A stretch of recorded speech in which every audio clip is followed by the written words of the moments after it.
we just start gas bagging, let's tell everybody what you do. So I know your biz is Boldside, but what is it? What is your, you know, the impact that you make in the world?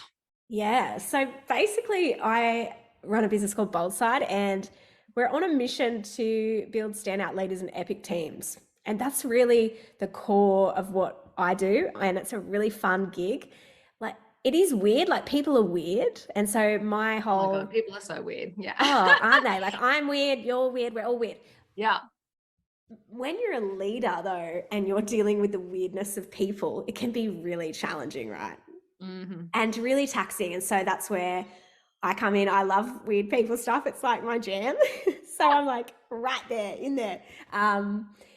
And yeah, I just really love to help leaders get the most out of their team, but also create an environment that people really want to be there. They want to show up. They want to be engaged. And it's a really hard gig.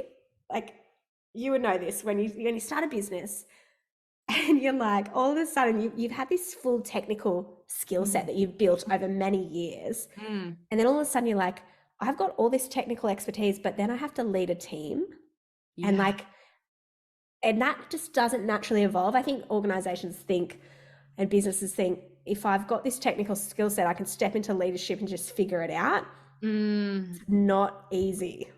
No. So you're literally describing me. So I was a salesperson for a decade. So working for big corporate, rising through the, you know, the ranks, and thinking that I was like better than sliced bread. Decided to start my own business, and you know, of course I took on the sales for the business, so fabulous, but I was always a lone wolf, right? Like in sales, the harder you work, the more money you make, happy days. But you are right, then you start your own business, and it's like, yes, that's one part of my job is to grow the business, but then I have to hire these people to do all the other things. And then I was like, oh my God, why are you whining to me about your sick cat? That's right. And it's like, I love that.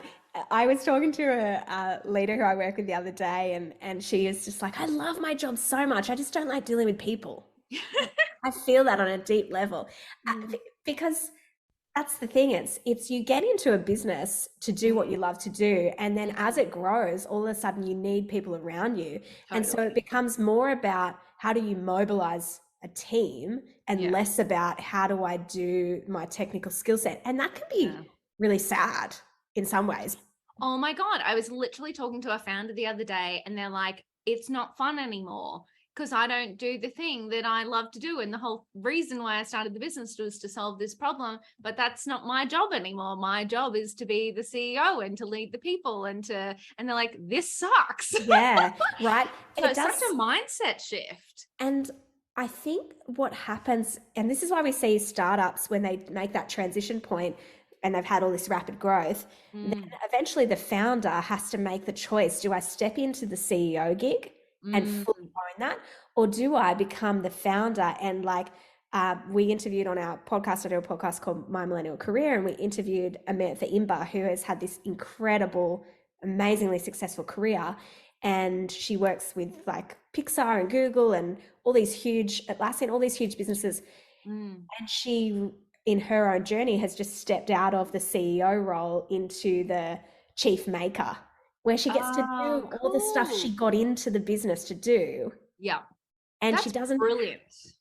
Brilliant. Because a CEO it's that in and of itself, the leadership gig is a technical skill set that has to be invested in. You don't just wing it. Yeah. Right? People think they can wing it, and I tell you, you can't wing leadership. And so that's a really long, rambly way of saying this is what I do. I work at Boldside and I fix people problems.